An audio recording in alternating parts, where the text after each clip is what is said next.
Beberapa minggu di Januari tahun 2025, IHSG terus terpuruk.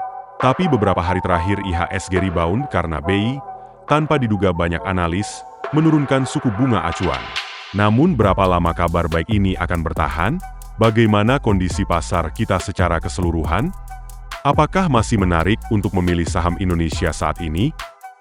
Berikut ini analisis dan tips dari Liza Kamelia Suryanata, Head of Research NH Korindo Sekuritas Indonesia. Pasar saham di tahun ini saya rasa kita sesuara nih satu Indonesia bahwa banyak tantangannya di tahun ini ya, karena kita nggak cuma melihat dari faktor domestik aja, melainkan juga dari regional market, terutama dari AS Donald Trump setelah dia naik ke kursi kepemimpinan di tanggal 20 Januari nanti kayaknya akan masih banyak lagi action-action yang menggebrak dari dia. Kemarin aja dia belum dilantik, dia sudah mulai keluar kata-kata bahwa dia akan menaikkan tarif yang lebih tinggi untuk pasar Kanada, Meksiko, apalagi China ya. Terus menjelang saat-saat terakhir kepemimpinan Biden juga kayaknya tekanan trade war ke China ini semakin kuat ya. Terakhir itu kita dengar bahwa pemerintahan Biden sudah memblacklist 12 perusahaan China yang terkait dengan AI. Nah, kemudian juga nanti ke depannya segala hal yang berhubungan dengan ekspor ataupun produksi teknologi chip yang berhubungan dengan AI ini akan di-restrict untuk China, harus mendapatkan lisensi dari AS. Nah, China sendiri sebagai kita tahu mitra dagang utama kita, tentunya ini akan memberikan efek tidak langsung ya buat perdagangan Indonesia ke globalnya. Sebenarnya juga kesulitan kita di ekspor impor ini sudah mengakar jauh ke belakang, bukan cuma akan nanti pada saat Trump naik saja, karena China dari sejak dia buka lockdown COVID sampai saat ini belum bisa bangkit ya rasanya perekonomiannya. Pemerintahnya juga sudah rajin mengeluarkan stimulus tapi sepertinya kurang bergigi gitu impact-nya, dan pastinya dari sisi energi China juga pegang peranan penting karena demand dari China yang lesu ini sangat membebani potensi kenaikan harga crude oil ya. So again banyak PR untuk Indonesia ke depannya. Dari regional market banyak tantangan, dari domestik juga kita rasanya banyak homework.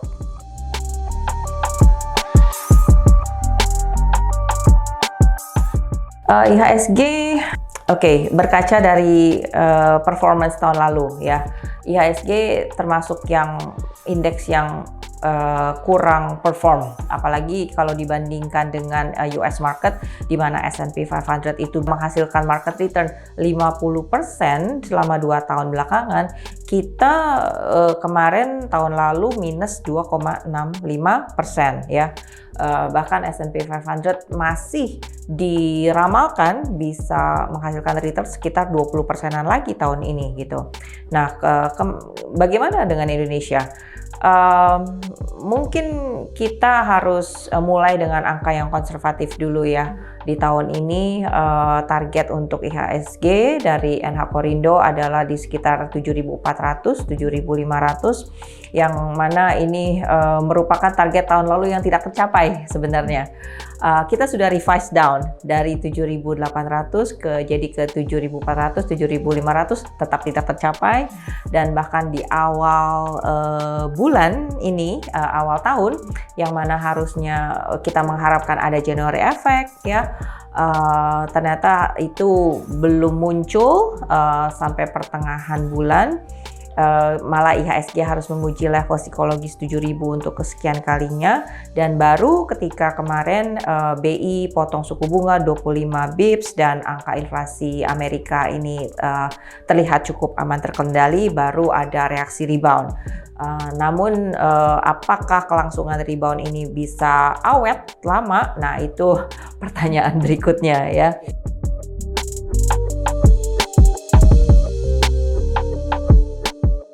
Kita mulai dari sisi positifnya dulu ya.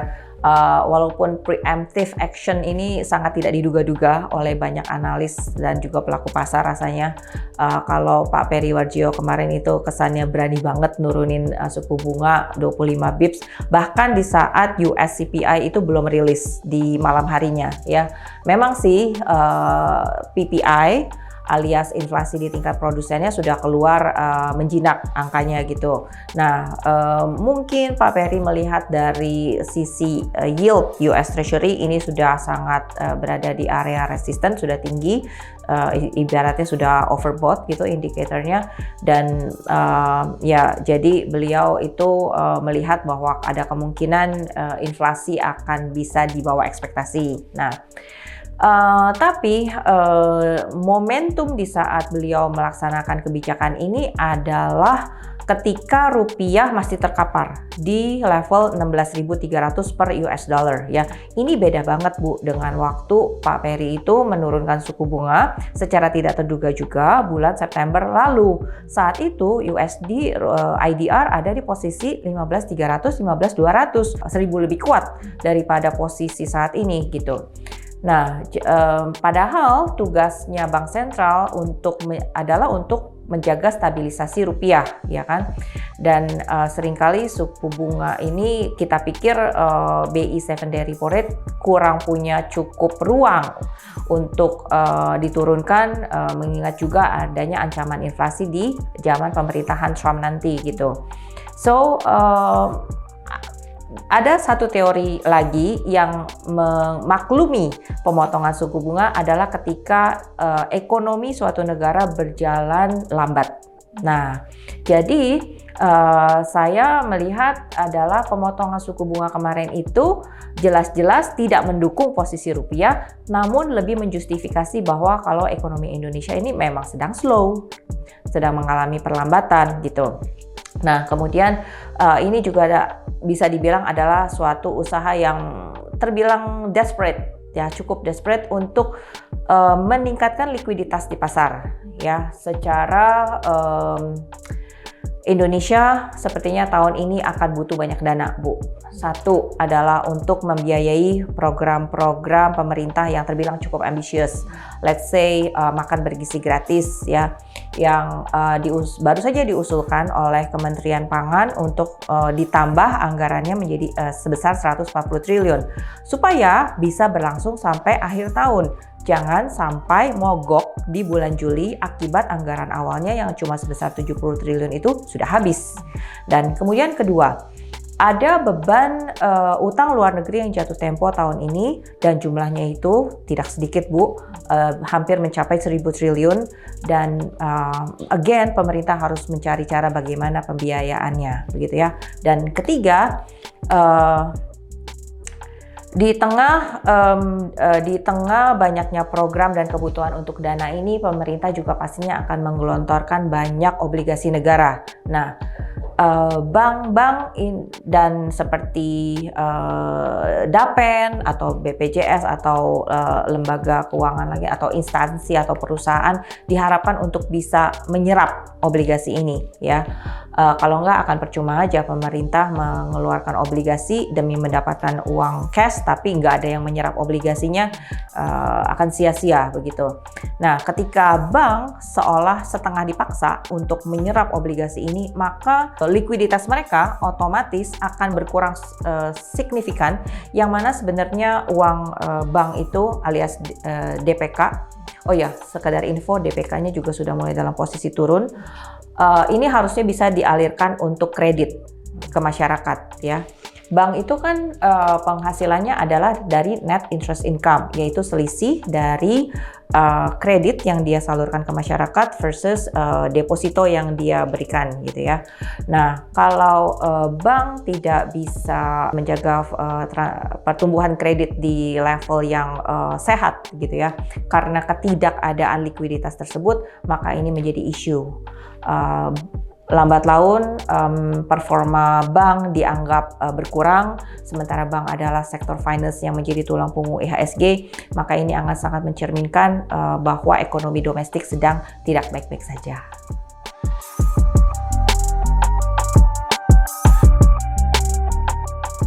Oke, that's $1 million questions, Bu. Oke, jadi tentunya kita berharap dulu bahwa pengendalian inflasi di US dan China juga ini berjalan ke arah yang aman terkendali, ya. Kalau di satu sisi Amerika itu kita berharap pada sosok Trump ini tidak terlalu mengeluarkan kebijakan yang terlalu kontroversial. Persamaan US dan Indonesia, persamaannya dulu nih ya, bahwa kita sama-sama tahun ini kayaknya akan rajin mencari uang untuk membiayai pemerintahan, program-program dan sebagainya. Namun perbedaannya US dengan kita, Indonesia adalah, Bu, kalau US itu mencari uang dengan menerapkan tarif ke negara lain, keluar. Kalau kita so far saya melihat justru banyak kebijakan pajak yang dinaikkan membebani ekonomi dalam negeri sendiri, begitu ya. Nah, jika kebijakan Trump itu mengenakan tarif maka dianggap bisa menaikkan inflasi. Semoga tim khusus ekonominya itu bisa semacam memberikan saran supaya beliau tidak begitu agresif demi menjaga trajektori inflasi Amerika itu tetap terjaga, ya. Dan dengan demikian bank sentral di sana, Federal Reserve, bisa tetap dalam jalur dovish-nya. At least tahun ini pelaku pasar sudah cukup pesimis ya, seperti kita tahu.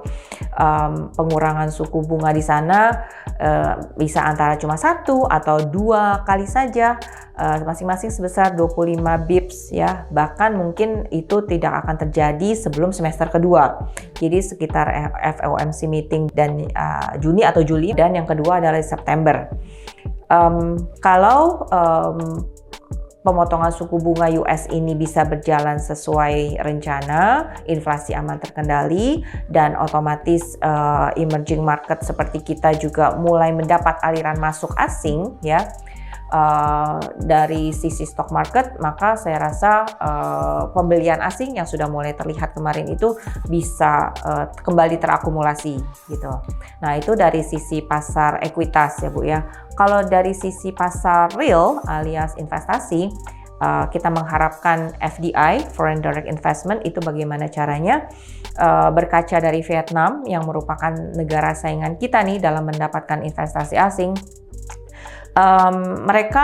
Vietnam itu menderegulasi peraturan, jadi membuat lebih simple, membuat iklim investasi yang lebih kondusif untuk asing masuk ke sini, begitu. Salah satu contohnya aja, kemarin kita sempat mau menaikkan PPN 1%. Instead, Vietnam malah menurunkan dari 10 menjadi 8%. Sementara mereka target GDP-nya tahun ini juga sama, sekitar 8%. Jangan lupakan juga India, ya. India dengan teknologi mindset-nya yang lebih advance, ya. Secara orang-orang di sana juga lebih banyak yang scholar, dan mungkin penetrasi teknologi atau AI di sana akan lebih masuk gitu. So what I'm saying is mungkin kita harus punya sikap adaptable tahun ini. Yang tadinya kita selalu menjagokan karakteristik market kita adalah mining, natural resources, sumber daya alam.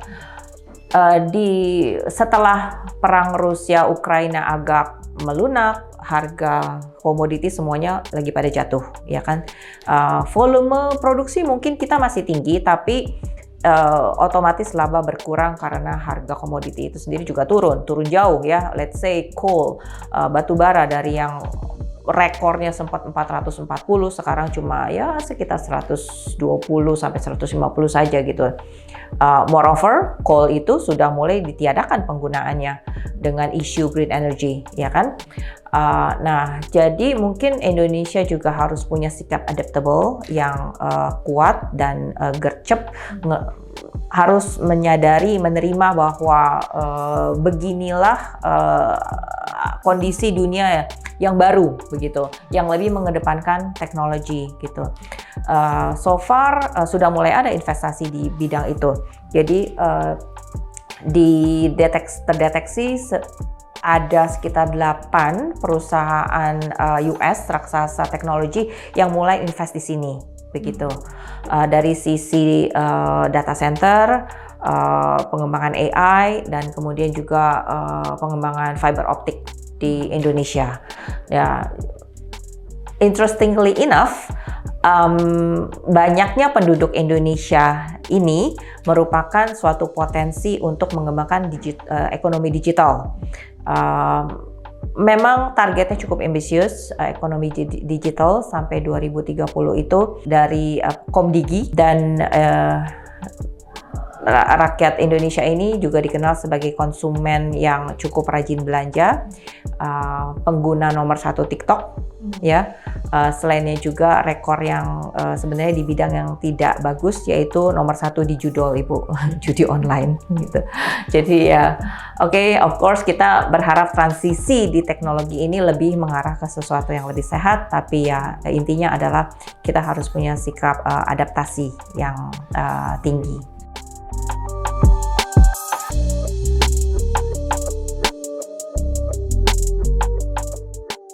Ada beberapa perusahaan teknologi, tapi nature-nya beda ya. Perusahaan startup yang terdaftar di IDX adalah semacam Buka, Beli, Goto. Ketiganya tidak dalam posisi profitabilitas atau kinerja yang bagus. Bukalapak kemarin sudah tutup penjualan produk fisiknya. Dan sangat disayangkan sebenarnya menurut saya, karena Bukalapak adalah IPO terbesar di IHSG dengan total dana yang diraup sebesar 20 triliun lebih. Sekarang cuma menjadi perusahaan yang menjual token listrik, pembayaran BPJS, asuransi, dan pulsa elektrik gitu ya. Jadi memang karakter perusahaan teknologi di sini jauh berbeda dengan yang ada di Nasdaq. For example, di sana Nasdaq naik tinggi tahun lalu, walaupun di tengah tren suku bunga yang menanjak. Secara teori, tren suku bunga naik itu sebenarnya sangat tidak friendly dengan perusahaan teknologi karena mereka dianggap sebagai growth company. Mereka masih perlu banyak cash, bakar uang gitu ya, either dari investor awalnya ataupun dari pinjaman bank ya. Sedangkan suku bunga yang tinggi pastinya akan membebani kinerja mereka. Akibatnya lama mencapai profitability-nya. Tapi kalau di Nasdaq mereka itu lebih ke AI related, jadi lebih valuasinya juga lebih tinggi. Dianggap lebih bagus, dan memang AI is the future. Jadi ya kita tidak bisa bandingkan teknologi di sini dengan yang ada di Nasdaq.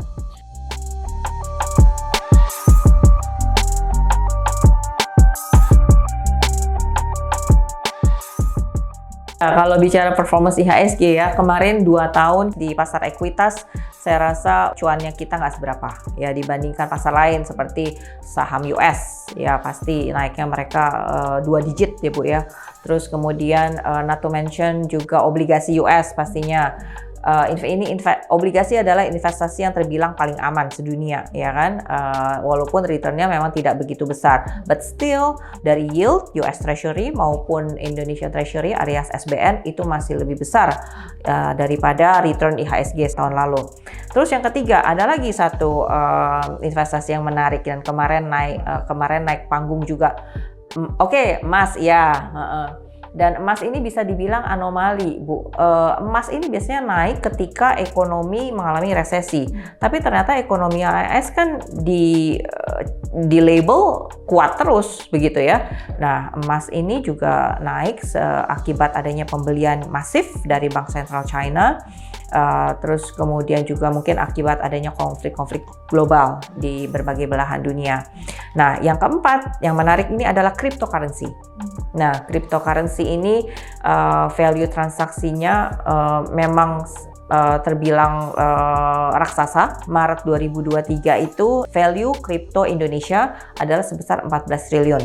Maret 2024 nilainya membengkak sudah menjadi 100 triliun dalam kurun waktu setahun saja gitu. Apalagi di bulan Oktober, November, apalagi ketika Trump sudah mulai digadang-gadang, sudah mulai kelihatan menang nih sebagai presiden Amerika. Secara beliau adalah sosok yang dinilai cukup friendly untuk cryptocurrency. Sampai harganya mencapai rekor 100.000 ya.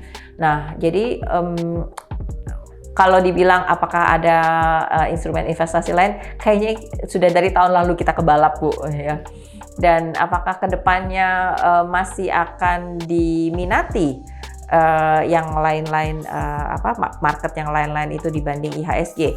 Well, Goldman Sachs sudah meramalkan S&P 500 mungkin bisa ke level 6.500 di tahun ini dari level terakhir di 6.000. Berarti mereka masih ada potensi naik sekitar 8-10% lagi, ya. Bahkan ada yang